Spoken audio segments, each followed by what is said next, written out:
Ésaïe, chapitre 13. Message sur Babylone dont Ésaïe, fils d'Amoz, a eu la vision. Sur une montagne pelée dressez un étendard, criez vers eux, faites signe de la main et qu'ils entrent par les portes des nobles. J'ai donné des ordres à mes saints, j'ai même appelé mes hommes forts, ceux qui se réjouissent de ma grandeur, pour qu'ils soient les agents de ma colère. On entend un bruit sur les montagnes, un bruit pareil à celui d'un peuple nombreux, on entend le tapage de royaumes, de nations rassemblées. C'est que l'Éternel, le Maître de l'univers, passe en revue l'armée destinée à combattre. Ils viennent d'un pays lointain, d'une extrémité du ciel. L'Éternel et les agents de sa fureur vont dévaster tout le pays. Lamentez-vous, car le jour de l'Éternel est proche. Il vient comme une dévastation décidée par le Tout-Puissant. C'est pourquoi tous baissent les bras, tous les hommes se découragent. Ils sont terrifiés. Douleur et souffrance s'emparent d'eux, ils se tordent de douleur comme une femme prête à accoucher. Ils se regardent les uns les autres, stupéfaits. Leur visage est en feu. Le jour de l'Éternel arrive. C'est un jour cruel, un jour de colère et d'ardente fureur qui transformera la terre en désert, faisant disparaître les pécheurs de sa surface. En effet, les étoiles du ciel et leurs constellations ne diffuseront plus leur lumière. Le soleil s'obscurcira dès son lever et la lune ne fera plus briller sa lumière. J'interviendrai contre le monde à cause du mal commis et contre les méchants à cause de leurs fautes. Je mettrai un terme à l'orgueil des hommes insolents et je rabaisserai l'arrogance des hommes violents. Je rendrai les êtres humains plus rares que leur faim, les hommes plus rares que leur d'Ophir. C'est pourquoi j'agiterai le ciel et la terre tremblera sur elle-même à cause de la fureur de l'Éternel, le Maître de l'univers, le jour de son ardente colère. Alors, comme une gazelle effarouchée, comme un troupeau sans berger, chacun se tournera vers son peuple, chacun se réfugiera dans son pays. Tous ceux que l'on trouvera seront transpercés et tous ceux que l'on attrapera tomberont sous les coups de l'épée. Leurs enfants seront écrasés sous leurs yeux, leurs maisons seront pillées et leurs femmes seront violées. Voici que je réveille contre eux les Mèdes. Ils ne s'intéressent pas à l'argent et ne désirent pas l'or. De leurs arcs ils abattront les jeunes garçons. Ils n'auront aucune compassion pour les nouveau-nés. Leur regard sera sans pitié pour les enfants. Alors Babylone, l'ornement des royaumes, la fière parure des Babyloniens, connaîtra la catastrophe dont Dieu a frappé Sodome et Gomorrhe. Elle ne sera plus jamais habitée, elle ne sera plus jamais peuplée. L'Arabe n'y dressera pas sa tente et les bergers n'y feront pas dormir leurs troupeaux. Ce sont les bêtes du désert qui y auront leur tanière. Les hiboux envahiront ces maisons. Les autruches s'y installeront et les boucs viendront y faire leur bond. Les hyènes hurleront dans ses palais et les chiens sauvages dans ses résidences de luxe. Le moment fixé pour elle est bientôt là et son existence ne sera pas prolongée. Ésaïe, chapitre 14. En effet, l'Éternel aura compassion de Jacob. Son choix se portera encore sur Israël et il leur accordera du repos sur leur terre. Les étrangers se joindront à eux. Ils se rattacheront à la famille de Jacob. Des peuples les prendront et les conduiront chez eux, et la communauté d'Israël prendra possession d'eux dans le pays de l'Éternel, elle fera d'eux des serviteurs et des servantes. Ils retiendront prisonniers ceux qui les avaient déportés, et ils domineront sur ceux qui les opprimaient.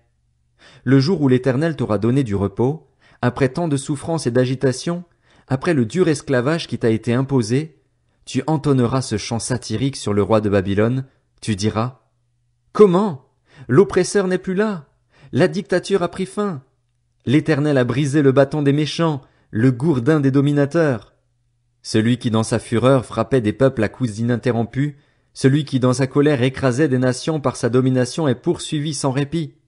Toute la terre connaît la paix et la tranquillité, on pousse des cris de joie. Même les cyprès et les cèdres du Liban se réjouissent de ta chute. Depuis que tu es tombé, le bûcheron ne monte plus pour nous abattre. En bas, le séjour des morts s'agite pour toi, à l'annonce de ton arrivée. Il réveille pour toi les défunts, tous les grands de la terre, il fait se lever de leur trône tous les rois des nations. Tous prennent la parole pour te dire: Toi aussi, tu es désormais sans force comme nous, tu es devenu pareil à nous. Ta majesté est descendue dans le séjour des morts, ainsi que le sang de tes luttes. Sous toi, ce sont des vers qui te servent de lit, et des chenilles forment ta couverture. Comment es-tu tombé du ciel, astre brillant, fils de l'aurore? Te voilà abattu par terre, toi qui terrassais les nations. Tu disais dans ton cœur: Je monterai au ciel, je hisserai mon trône au-dessus des étoiles de Dieu et je siégerai sur la montagne de la rencontre, à l'extrême nord. Je monterai au sommet des nuages, je ressemblerai au Très-Haut. Pourtant, tu as été précipité dans le séjour des morts, dans les profondeurs de la tombe. Ceux qui te voient te fixent du regard, ils t'examinent avec attention. Est-ce bien cet homme-là qui faisait trembler la terre, qui ébranlait des royaumes, qui rendait le monde pareil à un désert, qui dévastait ses villes et ne relâchait pas ses prisonniers? Tous les rois des nations, oui, tous, reposent dans la gloire, chacun chez lui. Mais toi, tu as été jeté loin de ton tombeau comme un rejeton méprisé. Ton linceul, ce sont des morts transpercés par l'épée et précipités sur les pavés d'une tombe, tu es pareil à un cadavre qu'on piétine. Tu ne partages pas un tombeau avec eux, car tu as détruit ton pays, tu as provoqué la mort de ton peuple. On ne mentionnera plus jamais la descendance des méchants. Préparez le massacre des fils à cause de la faute de leur père. Qu'ils ne se relèvent pas pour conquérir la terre et couvrir la surface du monde de villes. Je me dresserai contre eux, déclare l'Éternel, le Maître de l'univers. Je supprimerai le nom et le reste de Babylone, leurs enfants et petits-enfants, déclare l'Éternel. Je ferai d'elle le domaine du hérisson et un marécage, et je la balayerai à l'aide du balai de la destruction, déclare l'Éternel, le Maître de l'univers.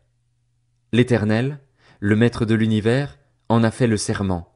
Oui, tout se passera comme je l'ai projeté, ce que j'ai décidé s'accomplira. Je mettrai l'Assyrien en pièces dans mon pays, je le piétinerai sur mes montagnes, si bien que la domination qu'il exerçait sur eux sera écartée, le fardeau qu'il faisait peser sur eux sera retiré. Voilà la décision qui a été prise contre toute la terre, telle est la puissance qui est déployée contre toutes les nations. L'Éternel, le Maître de l'univers, a pris une décision. Qui pourrait y faire échec? Sa puissance est déployée. Qui pourrait l'écarter? Voici le message prononcé l'année de la mort du roi Akaz. Ne te réjouis pas, Philistie tout entière, de ce que le gourdin qui te frappait a été mis en pièces. En effet, de la racine du serpent sortira une vipère, et son rejeton sera un serpent venimeux volant. Alors les premiers-nés des plus faibles auront de quoi se nourrir, et les pauvres pourront se reposer en toute sécurité. En revanche, je ferai mourir de faim ta racine, et ce qui restera de toi sera tué. Porte, pousse des gémissements. Ville, lamente-toi. Tremble, Philistie tout entière, car une fumée arrive du nord. C'est une troupe aux rangs serrés. Que répondra-t-on aux messagers de la nation? Que c'est l'Éternel qui a fondé Sion, et que les malheureux de son peuple y trouveront refuge. Ésaïe 15, message sur Moab. Oui, en une nuit Ar Moab est dévastée, elle est détruite. En une nuit Kir Moab est dévastée, elle est détruite. On monte au temple, Dibon monte sur les hauts lieux pour pleurer. Moab se lamente sur Nebo et sur Médeba. Toutes les têtes sont rasées, toutes les barbes coupées. Dans ces rues on est habillé de sacs, sur ces toits et ces places, tous gémissent et fondent en larmes. Hesbon et Éléalé poussent des cris, on les entend jusqu'à Jahatz. Voilà pourquoi les soldats de Moab hurlent. Moab est abattu. Mon cœur pousse des cris pour Moab. Ces fugitifs vont jusqu'à Tsoar, jusqu'à Eglat-Shelishija. Ils gravissent en pleurant la montée de Louhit, et ils poussent des cris de détresse sur le chemin de Horonaïm, parce que l'eau de Nimrim a entièrement disparu. L'herbe est sèche, le gazon est détruit, toute la verdure a disparu. C'est pourquoi ils rassemblent ce qu'il leur reste et transportent leurs biens de l'autre côté du torrent des Saules. Oui, les cris font le tour du territoire de Moab, ces lamentations retentissent jusqu'à Églaïm, elles retentissent jusqu'à Béer-Élim. L'eau de Dimon est pleine de sang, mais j'envoie de nouveaux malheurs sur Dimon. Un lion contre les rescapés de Moab, contre le reste du pays. Ésaïe, chapitre 16. Envoyez un bélier au souverain du pays. De Séla, envoyez-le dans le désert jusqu'à la montagne de la fille de Sion. Pareil à un oiseau fugitif ou à une couvée effrayée, voilà comment seront les filles de Moab au passage de l'Arnon. Tiens conseil, prenez une décision. Couvre-nous en plein midi de ton ombre aussi épaisse que la nuit, cache les exilés, ne trahis pas le fugitif. Laisse les exilés de Moab séjourner chez toi, abrite-les contre le dévastateur. En effet, l'oppression cessera, la dévastation prendra fin, Celui qui piétine le pays disparaîtra.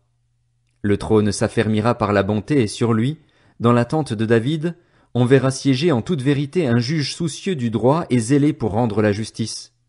Nous avons entendu s'exprimer l'orgueil du très arrogant Moab, son arrogance, son orgueil et ses excès. Son bavardage ne vaut rien. Voilà pourquoi Moab se lamente sur lui-même, il se lamente tout entier. Vous soupirez à cause des gâteaux de raisin qu'on faisait à Kir-Hareset, profondément abattus. C'est que les campagnes de Hesbon dépérissent. Les maîtres des nations ont brisé les ceps de la vigne de Sibma qui s'étendaient jusqu'à Jaézer et s'égaraient dans le désert, et dont les sarments se prolongeaient pour traverser la mer. C'est pourquoi je pleurerai sur la vigne de Sibma autant que sur Jaézer, je vous arroserai de mes larmes, Hesbon et Éléalé. En effet, sur votre récolte et sur votre vendange les cris des vendangeurs ont cessé. La joie et l'allégresse ont disparu des vergers.